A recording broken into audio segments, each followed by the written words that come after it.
Can we time you? Yes, you can. I This feel will like be we've heard that short. before, Brian. Pull it up. Um, I've heard that so many times. It's It'll gonna be be short. short. It will be. All right, a couple things. Some questions came up about band trip. Had some discussions as far as whether we have Matt Andreessen or Josh and them come in. We had some good questions that came up from the public on that. And so what is in the works is to put together in the same way we did back with when we had the referendum, we'll have an frequently asked questions on the website.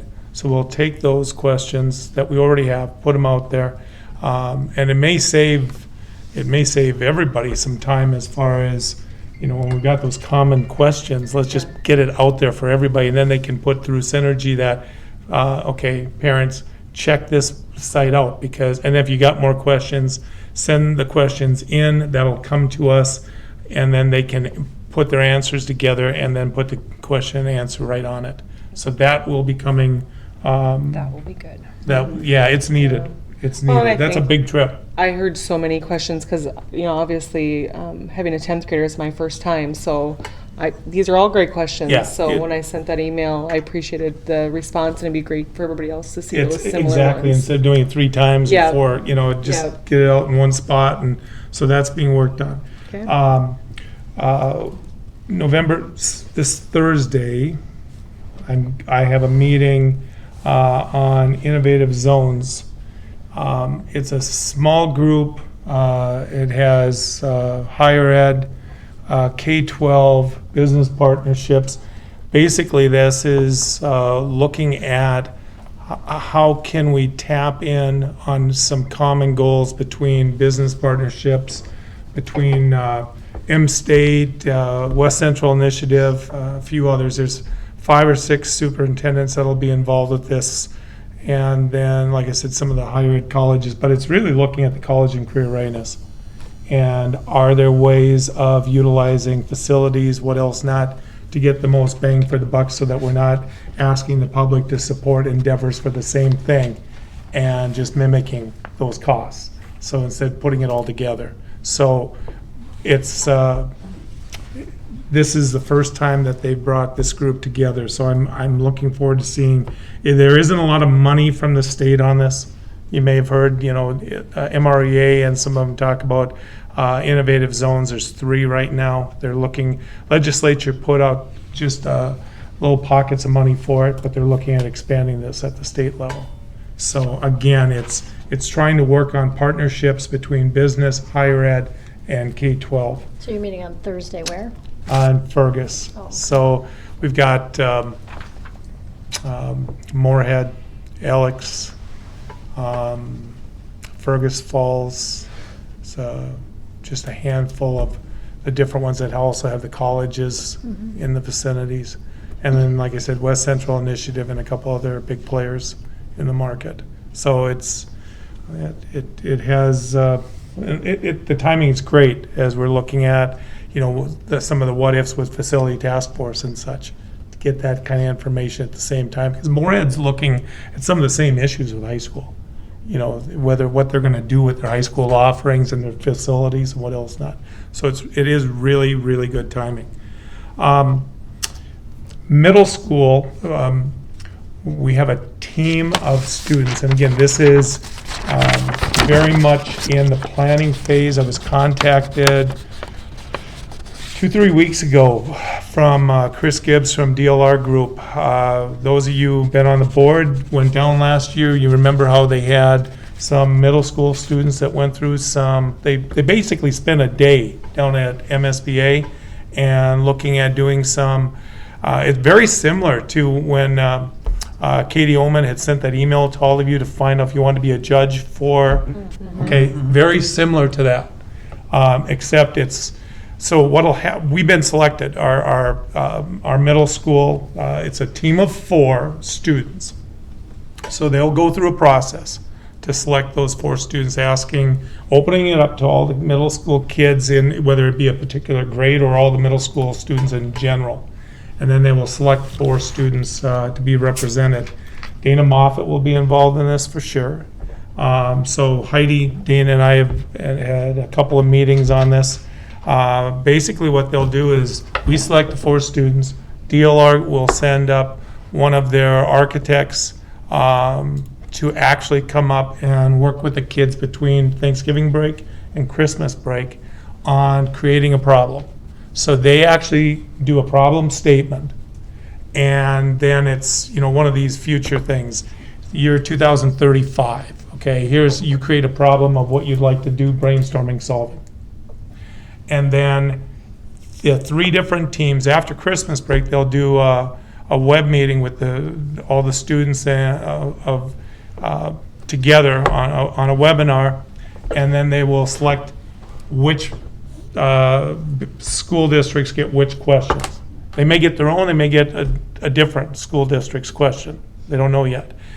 And then they'll have about a week to do some work, and they'll have the availability to ask questions of both working with like Dana here and then emailing some of their architects and some brainstorming. And then they go down. DLR will pick up all the expenses for the students, the chaperones, hotel, meals, everything. And then they spend the day on Thursday at MSBA, and there'll be one of the 3 groups that'll be working there during the day on this problem solving. And then Friday morning, they do their presentation on, here's a problem we were given, here's a solution we came up with, and then they're judged. They videotape all this, so parents of the students are welcome to come down for it, or we'll have digital copies of it. So the kids will be able to see, the parents and family will be able to see it afterwards. And they put it on the website and what else not. So, and then they have some gift cards that they'll give to the winning teams. So it should be, it's exciting. It'll be kind of neat How for many the teams kids. are there? There will be 3 different school districts, 3 teams that they'll be working with down there.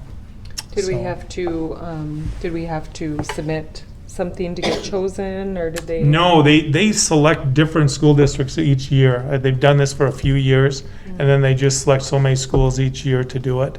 And so again, that's why, the conversations we've had is, let's open it up to any of the kids in the middle school, because it's not like, we can't just, if we say 8th graders only or 7th graders, this is going to be a one-time shot while those kids are in middle school. So if there's some kids that definitely have that passion, that interest, and maybe are thinking about some type of a career in this is a one-time shot that we're going to have that for that type of an experience. So, so when you go down to MSBA, you'll see some of our kids with that. So it's kind of cool. So Hopefully we can find out what time they're presenting, so we can we'll have watch. all that. Yeah, Okay. we're between. It's Friday morning always, and it's typically, it's before that closing session. So it will not be up against our stuff when we go to that. So it works out really well with it. Audit, again, we know that the audit has to be tabled tonight. We found out, Wednesday? It was within 2 hours after we put out the agenda, and all of a sudden Cindy came in and said, you're probably not gonna like this. And we've got, again, it isn't anything on our balance sheets as far as on how much we had for expenses or revenue. This is all related to the GASB 74, the new GASB requirement. And to put it in perspective, basically the easiest Cliff Notes version I can give on this is, if you think of it the same way that in the past we had GASB requirements about post-employment benefits, that you had airlines, you had different public entities and private entities that had these obligations that were not on their books, but they're potential liabilities based on the cost that they have written in the master agreements for the cost of retirement benefits that are on the books for down the road. So that was a big thing back a few years ago with the GASB 54, or not GASB 45, and now we're 74 on this one. And so now this is associated with some of the retirement benefits. And if you think of what you've heard before in MREA and things through the legislature, we know that TRA, these pension benefits, these pension funds are not solvent right now. Okay, there's potential that unless the state kicks some money in, which we've had to do, or we raise the TRA benefit or the rates, that they're not going to be solvent at a period of time, just like Social Security. We always hear that Social Security is not going to be solvent at some point. It's the same issue. So when you think of it this way, what's going to happen on the books, all of a sudden when you get the long version of the audit, this baby that's coming yet this week, we should have it this week so you have a full week to look. And if you want to stop in and ask questions, because we'll be deciphering it the same way. But there will be pages where we see, for instance, all of a sudden our liability, 2016, our long-term liability went from 20,716 to 48,708. Well, I'll guarantee you, we didn't buy $28 million worth of stuff in a year. Our budget wasn't even that much. So what happened is, for the first time with the GASB 74 requirement, you have to show the potential liability if the TRA, if the pension fund goes bankrupt, that it cannot support it.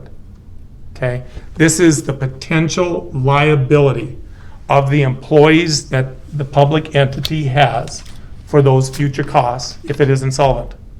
So what the state has been asking is, can you show how much every one of these school districts would have in potential so that it shows the public how important it is to put more money into TRA and into PERA and all these different ones. Okay, that's what this is about. So it's nothing on our how much are the numbers going to change on our expenditures and revenue? Not one bit. That short report that you already have, that isn't changing. The big report that they have to have all those extra things in, that is more the accounting issues, that's what they're going and they're grappling with. They thought they had it already, and all of a sudden they got information when they were going to their corporate, and I think it's Colorado, they had to get approval on a couple of things. It came back, no, you still got to do more to meet the GASB 74. So just know that's what it's about right now. We're waiting on it. They're waiting on it locally, and we had to get more from our bean counters. The actuarials Hildy had to redo some things last week working with Cindy, so it's frustrating that it's gone on this long. We're pretty adamant, very adamant about the fact this needs to really, really, really be done in November yet. I really don't want to have the audit going on the same night that we also have the TNT, when we're trying to have discussions about one and, all of a sudden it melds into the other.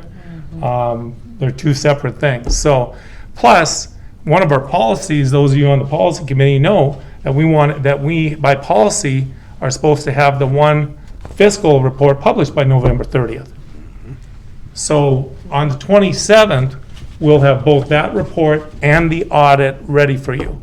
And that report you'll probably be seeing here as soon as we get the numbers from the audit, that we know that and Cindy's already been putting the numbers into that fiscal report anyway.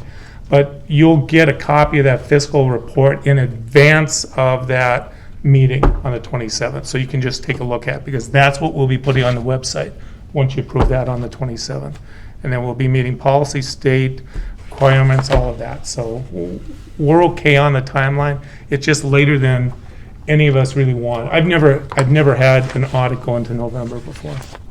So Is this happening at other school districts? Because it's happening all over the place because of any of the school districts anybody who has to do this GASB 74. It's so new, and it has such implications on the auditing side. When you look at numbers of $20-some million difference just because of an accounting issue, They want to make sure that they've got this thing pretty accurate. So that is it. And then you said you were Anderson. going to, Sarah had a You said question. you- Oh, yeah, the so open enrollment. So as we have these housing developments, again, if you think back to the 509.2, if I remember right, on the open enrollment. So we cap open enrollment. We have first priority, second priority, open enrollment numbers.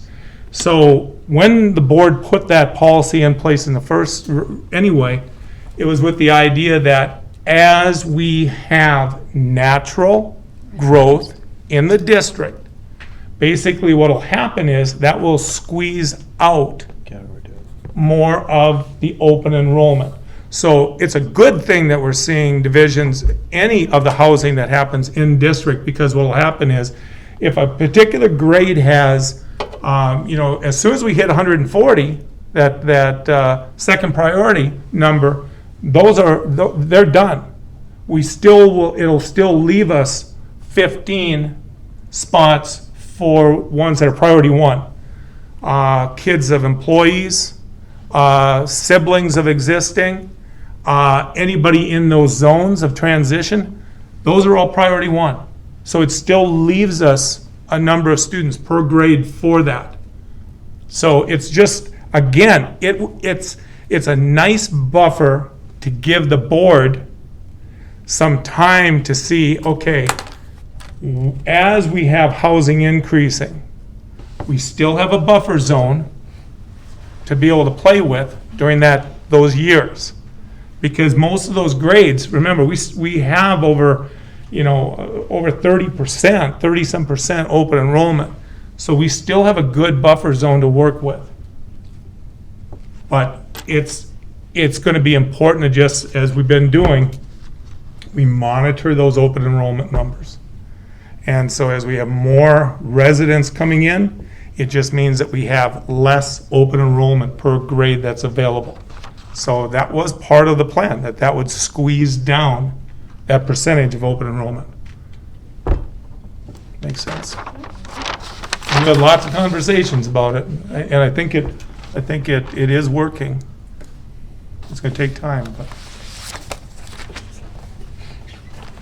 all right, anybody have any questions? That for wasn't too Mr. bad, was it? Ferguson? No, that was pretty good. Pretty good. All right. Just different definitions of short, that's all. This was my short version. Thinking like a believe me. 5-minute thing. All right, moving on to 7.1, the approval of the October 23rd meeting. So moved. Motion by Amy. Is there, and Bobby. Any discussion? Hearing no discussion, all those in favor say aye. Aye. Opposed, same sign. Moving on to the consent agenda under claims and accounts. Total bills to be approved at this board meeting, $251,750.94.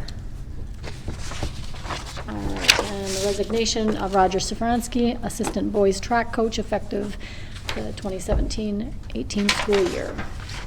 Do I have a motion to approve the consent agenda? So moved. Motion by Lindsay and seconded by Scott. Any discussion? Hearing no discussion, all those in favor say aye. Aye. And opposed, same sign. Moving on to 9.1. We already did that, correct? Yeah, you just Or- need a motion. Okay. It's already submitted to the state. Yep. It's one of those reports that just like our EL and what else not, but we've had a past practice of having the board officially have it Okay. in minutes. All right. So looking for a motion to approve the community ed annual report. So moved. Motion by Bobby. Is there a second? Second. Second by Scott. Any discussion? All those in favor say aye. Aye. Aye. Same sign. Moving on to 9.2 under policies. This is the second reading for policy 701, the establishment and adoption of school district budget. 702, accounting. 704, development and maintenance of inventory of fixed assets and a fixed asset accounting system. 705, investments. 706, acceptance of gifts. 707, transportation of public school students. 708, transportation of non-public school students. Policy 709, student transportation safety. Again, this is the second reading of these policies. Do I have a motion to approve? So moved. Second by Raleigh. Is there a second? Second. Second by Lindsay. Any discussion?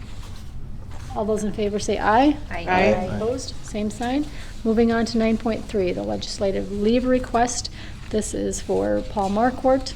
Do you have any letter to read or anything, or this is just we do every year? We do every year, and I'm seeing that it should have been in there. He has turned it in. It is the same as, I think the session starts on the 20th, and I think he put in for the 13th. So it's in the letter as far as that date officially for it. So, and I believe it is on, like I said, it's a shorter session, which is, we'll see if it actually ends up being shorter, but it's as of the 13th. Okay, so new board members, this is something that we have done in the past. So do we have a motion to approve his leave? So moved. Motion by Amy, is there a second? Second. Second by Bobby. All those in favor say aye. Aye. And opposed, same sign. This is the 9.4 is tabling this audit until the 27th meeting. Okay, And as soon as we get the digital copy, yep. you're gonna get the digital one sent, and then we'll have the hard copies here that night. But Cindy, what are you thinking? End of the week, early next week? I hope so. I didn't hear from them today. Yeah, I would think at the end of this week we should have it. You know, they thought for a while there, because it had to go to Colorado, get final approval, and then they can get it to us. So it should be this week. Okay, so that will be tabled. So moving on to number 10, board comments. We have certified negotiations after this meeting tonight. And then we will be meeting with EM tomorrow night. Operations Committee is Monday night, the 27th, and that is at Dilworth, which is where the next school board meeting is, following that at 6 o'clock, also here. Question is what? Okay, sorry. This son never calls me. I wonder what it is. Okay. Sorry. Hi, Austin. Okay, so next school board meeting, question, why is it in Dilworth again? We went Every each month at the same, so that we'd hit both policy There we and go. operations. So then, I couldn't remember either, so I was like, I had to ask. Okay, anything else? We have, okay, so there's a negotiations meeting tomorrow night, right? Yes, Correct. it- Okay, yep. and that's in the board. that's in the I boardroom. assume. Yep. Okay, 6? Yep, Yes. Okay. and that is public, correct? Open. Yeah, It they're is all, public. they're always public, yep. Speaking of referendum, since people talked about it, how is that task force conversation starting? In terms of not task force, but From the where are we at administrators. on it, on the administrative side? Well, on the committee, well, there's two things. The committees, the DLT will be going through all the committees on the next ILT meeting. Yep. So then that way we should have all of that ready as far as all the stakeholder spots in it. And so then that way at the December meeting, we'll hit it with the ILT, and then we'll do the same thing and bring it to the board, so that everybody can see it at the same time. Here's the stakeholders, and here's the ones that, especially if they're staff members on the committees, because we'll have those selected. Those should all be done. The only ones that won't be done are the public. Yep. And the public should really be selected by the board anyway. So we'll have, any of the ones that have public, we want to put that out to the whole public through Rebel News and other means. So then the goal is to have all of the committees ready to go to make public to all the staff when we hit the back to school or the workshop day in January. So when we have all that, by the time that the board goes down to leadership and all that, all of it should be in place and ready to go. Like I said, the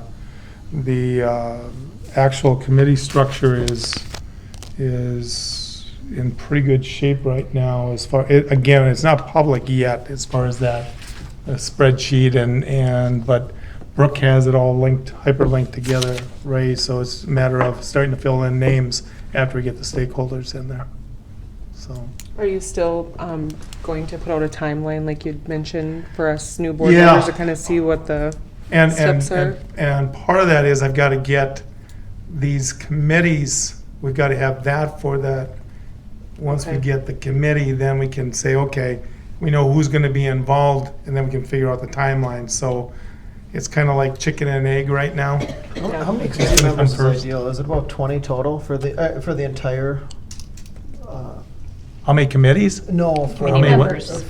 members for that group of with the school. Well, that's a good question, because I think that's the part that still has to be, you know, you don't want to get too large, but we want to have representation from each of the sites internally. We want to make sure that we have all the stakeholders, all the employee groups. Again, you got a Glendon site, you got a Dilworth site, because the needs are different at each of the two sites.